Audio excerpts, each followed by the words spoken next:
subscribe, like, and share. Terima kasih.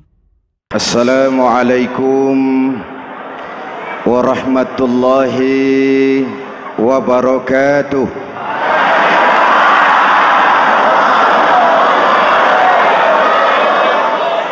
Alhamdulillahi rabbil alamin. Wassalatu wassalamu ala ashrafil mursalin Sayyidina wa maulana Muhammadin wa ala alihi wa sahbihi ajmain, amma ba'du. Para ulama yang saya muliakan, hadirin hadirat ma'asyiral muslimin yang saya cintai, banyak kita alami perubahan-perubahan yang terjadi, baik perubahan yang menyangkut sosial budaya, lebih-lebih yang menyangkut sosial politik. Yang tidak banyak mengalami perubahan adalah sosial ekonomi.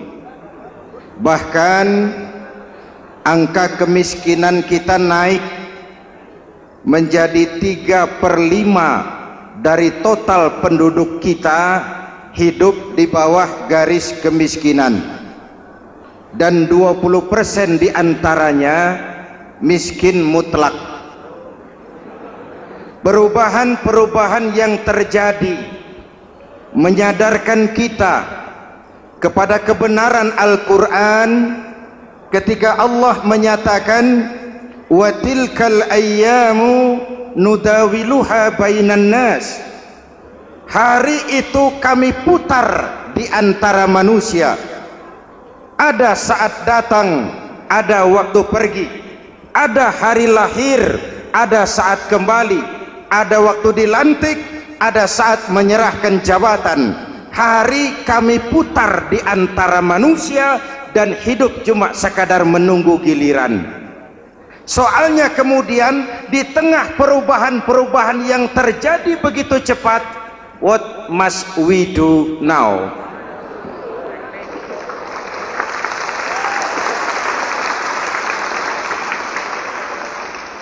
Saya juga nggak ngerti itu. Yang penting kan penampilan.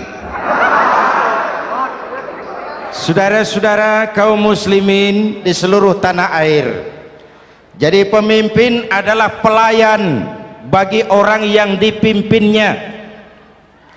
Oke lah, perbaikan ekonomi, pembukaan lapangan kerja baru kita serahkan kepada pemerintah, karena kita percaya mereka orang-orang terpilih belaka yang dipilih dengan kepercayaan akan mampu membawa rakyat keluar dari kesulitan. Amin. Tugas kita sekarang di zaman susah meluruskan akidah. Jangan sampai mbah dukun yang naik ke permukaan. Betul? Islam misinya yang pertama membebaskan manusia dari kemusyrikan. 13 tahun Rasul berjuang di Mekah, menanamkan akidah, meluruskan keyakinan, membentuk iman. 13 tahun membebaskan manusia dari belenggu kemusyrikan. 13 tahun menanamkan la ilaha illallah Muhammadur Rasul dengan seluruh konsekuensinya. Kalau saya yakin tidak ada Tuhan selain Allah, saya tidak akan minta tolong kecuali hanya kepada Allah. Saya tidak akan pernah takut kecuali hanya kepada Allah. Saya tidak akan menggantungkan hidup kecuali hanya kepada Allah. Saya tidak akan minta rizki kecuali hanya kepada Allah. Saya tidak akan melarikan persoalan kecuali hanya kepada Allah. Kalau konsekuen dengan keyakinan ini, mbah dukun nggak dapat tempat.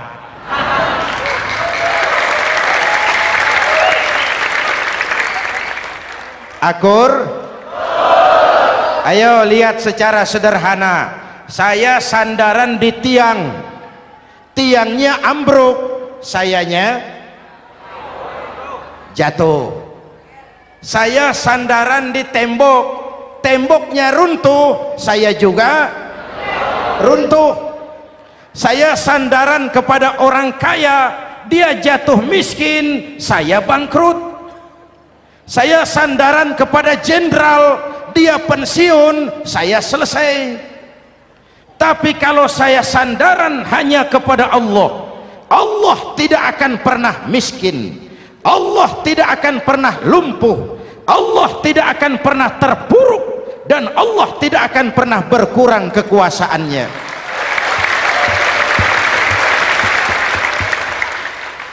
Maka umat Islam, sesulit apapun zaman yang kita hadapi, Allah juga tempat kita bersandar. Jelas? Selama ini kita iman dalam ucapan tapi sekuler dalam perbuatan. Di masjid ada Allah, di kantor Allah tidak ada, maka korupsi merajalela.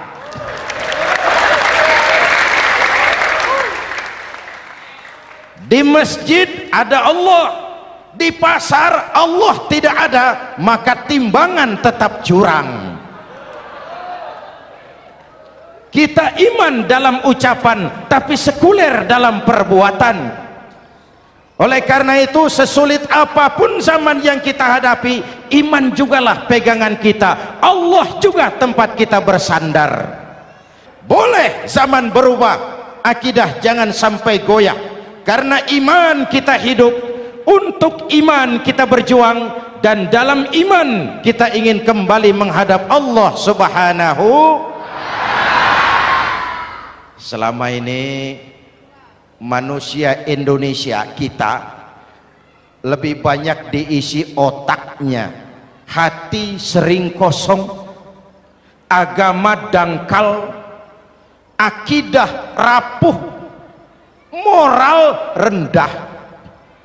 Memang kemudian muncul banyak orang-orang pintar, cuma sayang tidak benar. Indonesia kita bangkrut, Indonesia kita terpuruk, Indonesia kita sakit parah kalau diurus orang yang cuma pintar tapi tidak benar. Kita perlu orang-orang pintar, tapi kita lebih perlu orang benar. Jelas? Kalau cuma pintar tapi tidak benar, itu yang sering saya sampaikan, nanti disuruh ngurus beras malah nimbun beras.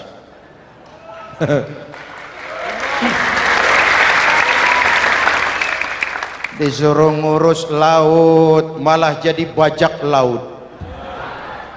Disuruh ngurus hutan rame-rame jadi orang hutan. Jutaan hektar hutan Indonesia kita ini merupakan kekayaan sumber daya alam kita yang harus digunakan bagi sebesar-besar kemaslahatan rakyat.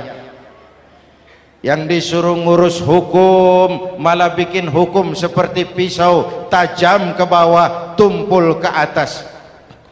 Jangan heran lalu di masyarakat muncul street justice, pengadilan jalanan, sebagai refleksi dari ketidakpuasan melihat sikap hukum yang sangat berpihak. Kalau yang kecil salah, hukum cepat-cepat ditegakkan.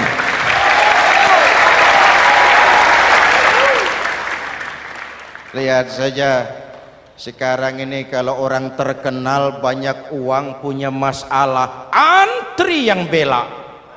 Betul? Tapi saudara lihat si Marsinah di Jawa Timur, si Sengkon dan Karta di Jawa Barat, si Udin Bernas wartawan Jogja terseok-seok mencari keadilan, sampai hari ini urusannya masih remeng-remeng. Kenapa bisa begitu? Jawabannya sederhana, tidak ada fulus. Ada fulus mulus, tidak ada fulus manfus. Betul? Jangan sampai para penegak hukum kita terjebak pada lagu baru, maju tak gentar membela yang bayar. Biar bertentangan dengan nurani, biar bertentangan dengan public opini, biar bertentangan dengan rasa keadilan. Siapa yang bayar itulah majikan, mau benar atau salah belain terus. Kalau seperti inilah hukum kita, mafioso keadilan akan tetap gentayangan. Hadirin yang saya hormati, 13 tahun beliau berjuang di Mekah meluruskan keyakinan, memantapkan akidah, meneguhkan iman. Dari situ segalanya dimulai dan ke situ segalanya akan menuju. Intan paling mahal, mutiara paling berharga, tidak lain adalah nilai-nilai keimanan. Kalau itu sudah tergadai, apalagi yang bisa kita banggakan dalam kehidupan ini? Kita merasa harta kita berharga, belum ada artinya ketimbang iman.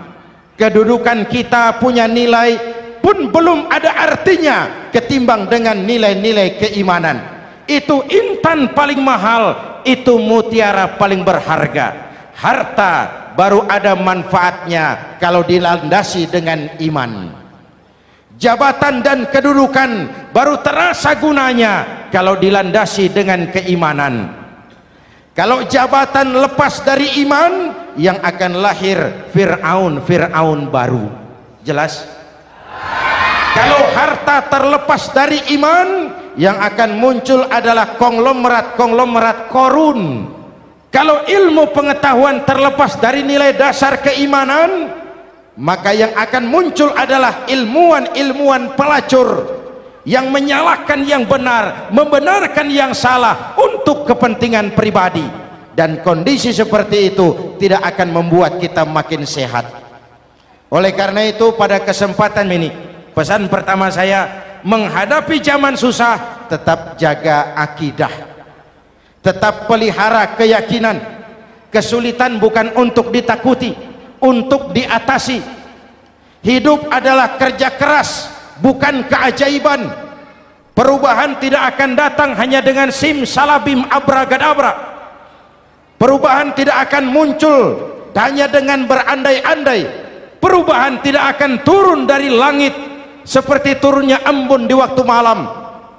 Perubahan adalah kerja keras, sehingga Al-Quran membimbing kita, innallaha la yughayyiru ma biqaumin hatta yughayyiru ma bi anfusihim. Allah tidak akan mengubah keadaan suatu bangsa kalau mereka tidak mau mengubah apa yang ada di dalam diri mereka. Yang ada di dalam diri itu rule of thinking, state of mind, cara kita berpikir, cara kita memandang kehidupan, cara kita mengatasi persoalan. Hadirin yang saya hormati, inilah iman. Berangkat dari ini kita menyadari ini ujian buat kita rakyat. Dan kita rakyat Indonesia ini kalau sama susah sih sudah kenyang. Ya Pak? Ya Pak? Kita ini sebagai bangsa mengalami apa yang disebut oleh Bung Karno up and down, naik turun, timbul tenggelam, pasang surut. 350 tahun dijajah oleh Belanda, kita susah. Berangkat Belanda masuk Jepang, susah lagi. Pergi Jepang datang nikah, susah lagi. Lalu kita merdeka, dirongrong oleh berbagai pemberontakan, susah lagi. Makan bulgur antri minyak. Lalu PKI berontak, susah lagi. Muncul orde baru, lama-lama susah lagi. Orde baru selesai, naik reformasi, mulai repot nasi, susah lagi.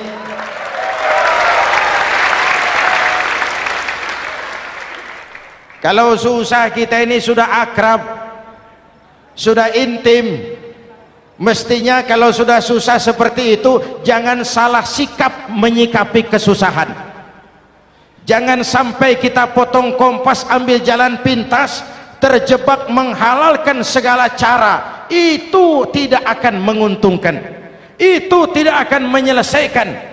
Kalaupun selesai nampaknya penyelesaian sesaat, dan penyelesaian sesaat bukan penyelesaian yang sebenarnya. Karena itu tetaplah dalam koridor keimanan. Boleh zaman berubah, akidah jangan sampai goyah. Silahkan masa berganti, tapi keyakinan jangan mati. Sekali la ilaha illallah sampai tetes darah paling penghabisan, tetap la ilaha illallah. Sanggup? 3 orang. Sanggup? 21. Sanggup? Kalau sanggup kita harus konsekuen. Saudara-saudara di seluruh tanah air, misi yang kedua dari Islam setelah membebaskan manusia dari kemusyrikan, membebaskan manusia dari ras diskriminasi, mengikat manusia dengan tali akidah. Sebelum Islam datang, manusia dibedakan oleh warna kulit, manusia dibedakan oleh faktor keturunan, manusia dibedakan oleh faktor harta dan benda. Adalah Rasul yang mengajarkan, innallaha la yanzuru ila suwarikum wala ila amwalikum walakin yanzuru ila qulubikum wa a'malikum. Allah tidak melihat potonganmu, Allah tidak melihat hartamu. Yang Allah lihat itu adalah hatimu dan amal perbuatanmu. Jauh sebelum Amerika teriak-teriak membanggakan apa yang mereka sebut sebagai Declaration of Independence, Nabi sudah mengajarkan kepada kita semua, annas kulluhum li Adam wa Adam min turab la fadla li arabiyyin ala ujamiyyin illa bittaqwa. Seluruh manusia berasal dari Adam. Adam diciptakan dari tanah. Tidak ada kelebihan Arab dengan yang bukan Arab kecuali takwanya. Jauh sebelum Amerika mencanangkan bahwa semua manusia dilahirkan sama, that all men are created equal. Jauh sebelum itu Islam sudah membebaskan manusia dari ras diskriminasi. Apa dalam konteks kekinian menghadapi zaman susah tetap jaga kerukunan? Ya Pak, ya Bu, oi Bu, menghadapi zaman susah tetap jaga kerukunan, baik antar umat seagama, antar umat beragama, maupun antar umat beragama dengan pemerintah. Menjaga kerukunan, jangan saling sikat sikut di antara kita. Sebab kalau sudah rukun, saya ajak berhitung, 1 ditambah 1 sama dengan, itu matematika namanya, hasilnya pasti. Tapi angka sosial hasilnya aneh. Saya ubah jadi angka sosial. Ayo kita berhitung lagi. 1 orang takut ditambah 1 orang takut sama dengan 2 orang setengah berani. Kenapa setengah berani? Karena sudah berdua. Tadi kan takut sendiri. Kalau sama-sama takut berkumpul jadi setengah berani. Kalau ditambah 1 orang takut lagi, 1 orang takut ditambah 1 orang takut ditambah 1 orang takut sama dengan 3 orang berani. Kenapa jadi berani? Karena sudah bertiga. Kita yang lemah, kita yang marginal, kita yang dikucilkan, bahkan kita yang dilecehkan, kalau mau rukun kita akan kuat dan tidak bakal dipermainkan orang.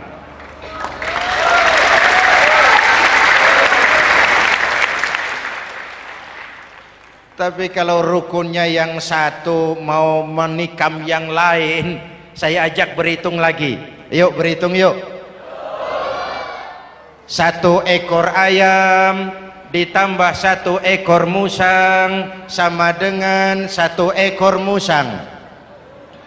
Kemana ayamnya? Dimakan musang. Betul nggak nih hitungan? Ayo kita hitung lagi. 1 ekor ayam ditambah 1 ekor musang sama dengan 1 ekor musang.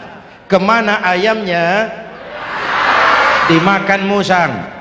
Jadi kalau kita suka kumpul dengan orang yang mau makan kita, selesailah kita.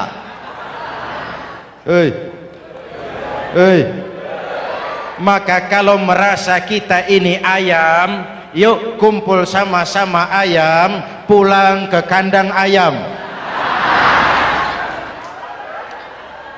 Kalau ada ayam kumpul ke kandang musang, itu namanya ayam minum begon.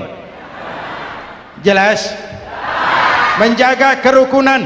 Pertama, antar umat seagama, sesama muslim harus saling menjaga, harus saling memelihara. Baik dia muslim yang jadi kapolri, baik dia muslim yang jadi kasat, baik dia muslim yang jadi pengusaha, baik dia muslim yang jadi petani, nelayan, guru, semua komit menjaga semangat kebersamaan, rukun antar umat seagama. Jelas? Jelas? Hadirin yang saya hormati, atas dasar itu saya ingatkan kembali, kita semua ingin persoalan terorisme dilepaskan kaitannya dari agama manapun. Tidak ada kaitannya terorisme dengan Islam, dengan Kristen, dengan Hindu, dengan Buddha. Tidak ada kaitannya terorisme dengan pondok pesantren.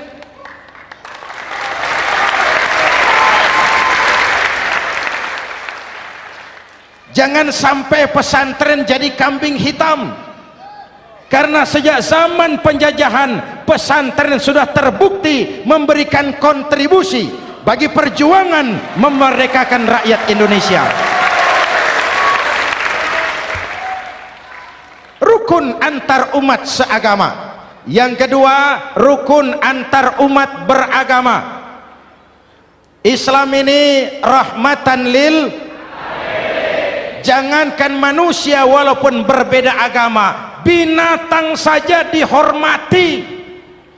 Ada hadis, fa iza zabahtum fa ahsinuz zibhata. Kalau kamu menyembelih hewan, sembelihlah dengan cara yang terbaik. Jangan menyembelih ayam dengan pisau tumpul. Itu namanya tidak berperi kebinatangan. Yang kecil lagi, saudara buka babul istinja, makruh buang air kecil di tanah yang berlubang. Sebab apa? Pertama, menjaga kesehatan. Siapa tahu di lubang yang saudara buang air kecil itu ada gas beracun. Kalau tidak, melindungi binatang yang ada di dalam lubang. Siapa tahu di lubang yang saudara buang air kecil itu ada semut sedang rapat membahas terorisme. Apa dosanya lalu mati dikencingi? Ini namanya rahmatan lis semut. Binatang saja dilindungi. Maka perbedaan agama tidak harus menyebabkan kita bertolak belakang. Perbedaan agama bukan alasan untuk saling bermusuhan. Apalagi kita sudah menyadari tentang kemajemukan kita, tentang kebinekaan kita, tentang keragaman kita. Rukun antar umat beragama, saling menghormati, saling menghargai, tapi tetap dalam batas lakum dinukum. Lalu rukun antar umat beragama dengan pemerintah. Hadirin yang saya hormati, yang benar kita dukung, yang salah kita perbaiki dan kita tegur menurut cara-cara yang diajarkan oleh agama kita. Dan sholat berjamaah, pendidikan bernegara yang paling bagus. Tadi kita sholat ada imam, ada makmum, betul? Makmum wajib ikut imam kalau imam benar sholatnya. Rakyat wajib ikut pemimpin kalau pemimpin benar mimpinnya. Masyarakat Islam ini loyal, masyarakat Islam ini bukan pemberontak, masyarakat Islam ini taat dan setia. Kapan? Kalau imamnya benar. Imam takbir, makmum, imam ruku, makmum, imam i'tidal, makmum i'tidal, imam sujud, makmum. Tapi kalau imam keliru, mestinya imam ruku malah sujud. Salah imam ini. Tegur. Siapa yang wajib negur? Makmum yang saf terdepan. Anggota DPR.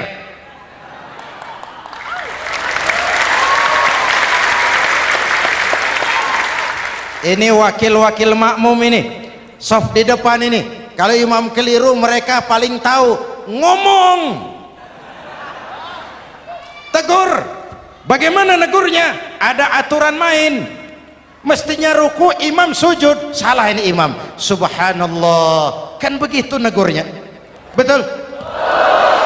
Tidak boleh juga imam keliru, makmum emosi. Main pegang. Woi, makmum salah. Hoi, hoi. Kacau sholat. Betul? Anggota dewan ini, saf di depan. Itu kalau imam keliru. Satu saat imam buang angin. Namanya manusia bisa buang angin toh. Apa makmum lalu berkata, demi kesetiaan saya kepada imam, imam buang angin, saya lebih keras lagi. Itu namanya fanatisme buta, loyalitas yang goblok. Imam buang angin, minggir. Iyyaka na'budu wa iyyaka nasta'in. Sampai situ imam buang angin, minggir imam. Lalu saf yang di depan maju. Tidak usah bikin sholat baru, teruskan pekerjaan imam. Ihdinas siratal mustaqim. Teruskan. Kenapa? Kalau bikin sholat baru lagi, nanti buang angin lagi. Bikin lagi sholat. Kapan selesainya sholat? Kapan selesainya membangun negara ini? Yang penting imam tahu diri, buang angin, minggir.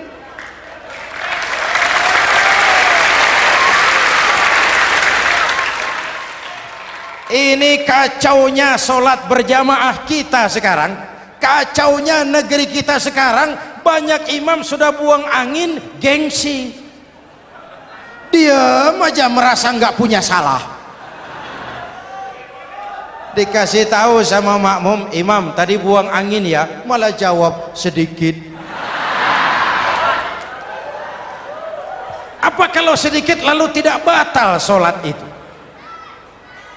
Mekanisme kehidupan sosial yang diatur lewat tuntunan sholat berjamaah, sehingga Nabi berpesan, kun imaman muta'an au ma'muman muti'an fala takun thalisan jazu'a. Kalau jadi pemimpin, jadilah pemimpin yang ditaati. Kalau jadi makmum, jadilah makmum yang mentaati. Jangan jadi golongan ketiga pemecah belah. Di depan tidak jalan, di belakang takut, ditaruh yang di tengah, di depan didorong, yang belakang ditendang. Ini namanya biang kerok. Saudara-saudara, dari uraian singkat ini saya ambil beberapa catatan pokok. Pertama, kalau ada intan paling mahal, kalau ada mutiara paling berharga dalam hidup kita, itu tidak lain adalah karena keyakinan.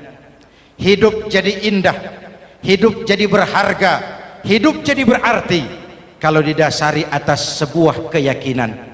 Dan keyakinan itu tidak lain adalah nilai iman kita, akidah kita kepada Allah Subhanahu wa ta'ala.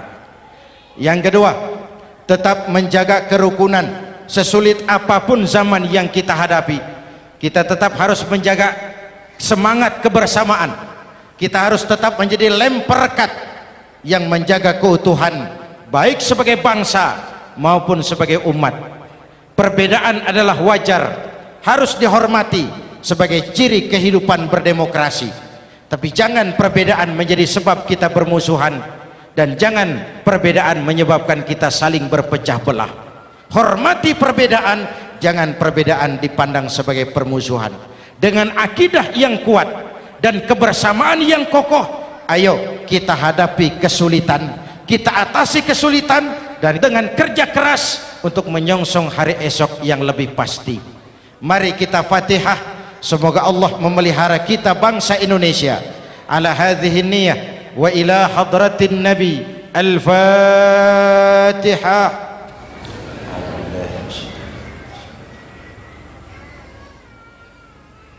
Iyyaka na'budu wa iyyaka nasta'in ihdinas siratal mustaqim siratal ladzina an'amta 'alaihim. Bismillahirrahmanirrahim. Amin. Alhamdulillah Rabbil Alamin. Allahumma salli wa sallim mubarak ala Sayyidina Muhammadin wa ala alihi wa sahbihi ajma'in. Allahumma Rabbana taqabbal minna salatana wa siyamana wa qiyamana wa takhashu'ana wa ta'abbudana wa tammim taksirana ya arhamar rahimin. Allahumma aslih man fi salahihi salahul muslimin. Allahumma ahlik man fi halakihi salahul muslimin. Allahumma Rabbana la tu'akhizna in nasina aw akhtana. Rabbana wa la tahmil alaina isran kama hamaltahu ala alladhina min qablina. Rabbana wa la tuhammilna ma la taqata lana bih wa'fu 'anna waghfir lana warhamna anta maulana fansurna 'alal qaumil kafirin. Allahumma ij'alna minas su'ada'il makbulin wa la taj'alna minal ashqiya'il mardudin. Afdalu ma qultuhu ana wan nabiyyuna min qabli la ilaha illallah.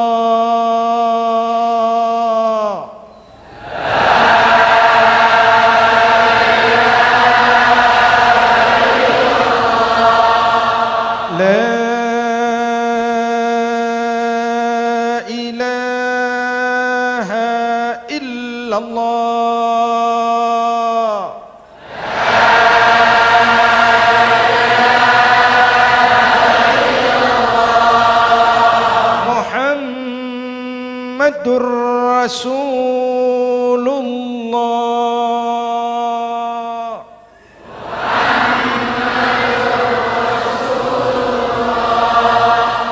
Sallallahu alaihi wa alihi wa sallam. Kalimatu haqqin 'alaiha nahya wa 'alaiha namut wa 'alaiha wa biha nub'atsu insyaallah minal aminin minal aminin minal aminin rahmatika ya arhamar rahimin.